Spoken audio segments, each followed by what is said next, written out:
Hey y'all, this is the Black Assets channel. I am your host, Shay. If you are new here, welcome. If you've been here before, welcome back. Thank you so much for stopping by. And today I wanted to talk about, I wanted to do like a part two, so to speak, about my video of gentrification.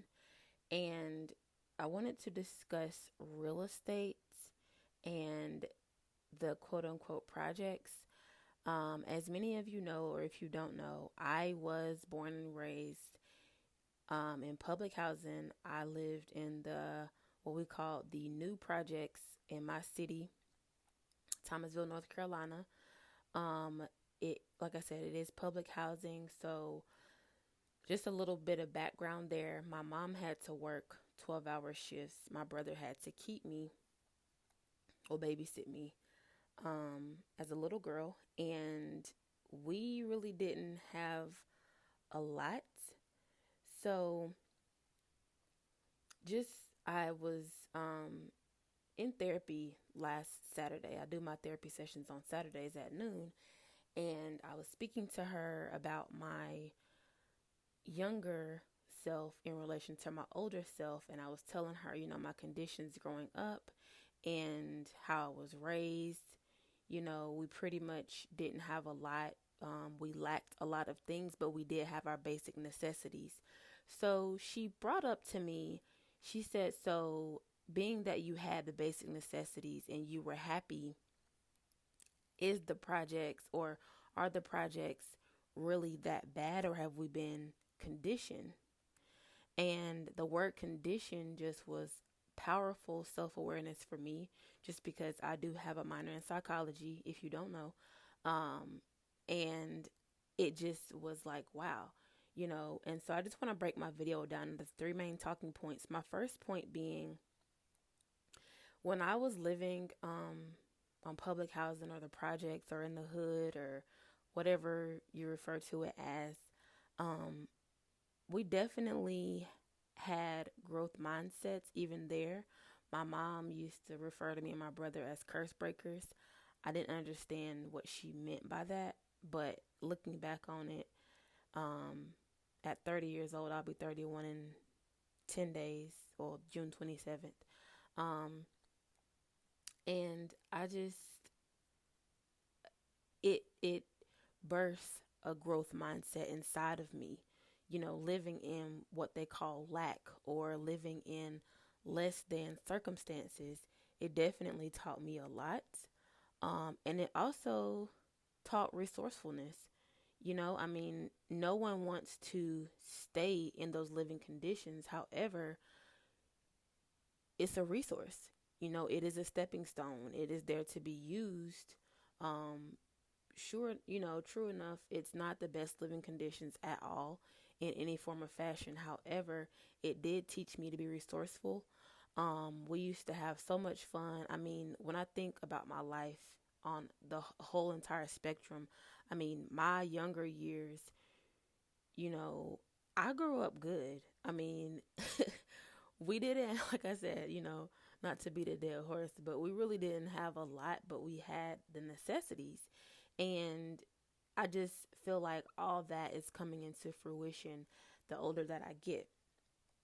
Um, Point number two, some of the cons, I guess, living in that, there was a lot of drug abuse. I didn't really grow up in a lot of crime, though. It wasn't really a whole lot of crime, but there was a lot of drug abuse, alcohol abuse, that you could see specifically from family members.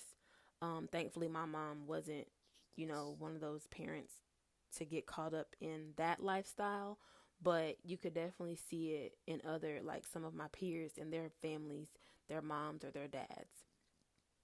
Um, and point number three, like I said before, I never knew that we didn't have anything. So kudos to my mom, sure enough, but I just believe that it's not that bad. I mean, obviously, if you are in like a living condition to where, it's shootouts every day or guns or violence of that measure, then sure, it's not, as good as. However, like I said before, it did teach me creativity. It taught me growth. It taught me resourcefulness. It taught me how to make the most out of any situation that I'm in. Um, and like I said, I never knew that we were lacking until I got like up in grade school, like maybe middle school or elementary. But by the time I got to elementary or middle school, I believe my mom had we brought our first house. She bought her first house for us. And we pretty much like we're moving on up, like they say. Um, but yeah, I mean, I never like my mom, she kept us dressed. We had food on the table. We weren't lacking anything. But again, it was the resource that we used as a stepping stone to get to where she needed to be. And so, like I said, I don't really think that the projects, the hood, whatever people refer to it as, is that bad. Like, no, it's not the best living circumstances. Um, no, it's not what America calls the American dream.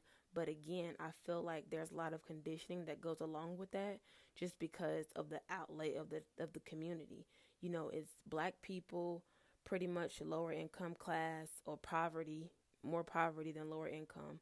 Um, we had convenience stores obviously on every corner. The diet, just things like that. I mean, it wasn't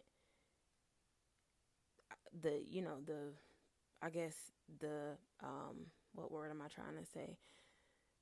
It wasn't the climax of my life, no, but it wasn't the dirt either. So, I just wanted to present you guys with that. This has definitely been weighing on me heavy. Um, just to think about, where I've come from, my interaction with real estate up to this point, and living in different communities and how different communities are viewed in terms of other communities. Um, and I wanted to know what y'all thought about it. If any of my listeners or followers have grew up in what people call the projects or the hood, what was your experience like?